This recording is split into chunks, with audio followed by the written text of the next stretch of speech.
Jiem wara li l-Partit Laburista fetaħ sejħa ġdida għal programm LEAD li għandu lan li jimbotta l-parteċipazzjoni tan-nisa fil-politika, dawk li kienu parti mir-raba sejħa iltaqgħu mal-Prim Ministru u mexxej Laburista Robert Abela f'Kastilja.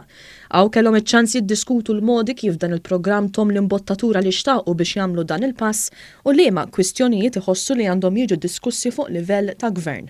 Il-koordinatur tal-programm Mirjam Dalli spjegat li l-parteċipanti resqu bosta temi l qudiem fosthom aktar għajnuniet lis-settur sportiv, id-drittijiet tal-bniedem u anke miżuri konkreti marbuta mal-familja. Għalija kienet interessanti li nara din id-diskussjoni bejn il-Prim Ministru ta' pajjiżna, il-mexxej tal-Partit Laburista u dawn it-tfajliet u n-nisa li grazzi għal-LEAD ħafna minnhom issa din jaraw ukoll kif jistgħu jikkontribwixxu aktar fil-politika Maltija.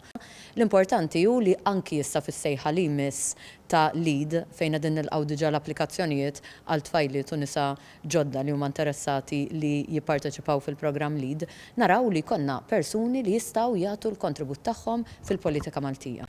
Issa li l-Partit Laburista qed jilqa' applikanti ġodda għal dan il-programm, Dr. Dalli qalet li huwa kruċjali ferm illi ħadd minnhom ma jiddejja jitkellem dwar suġġetti meqjusa minn ħafna bħala kontroversjali.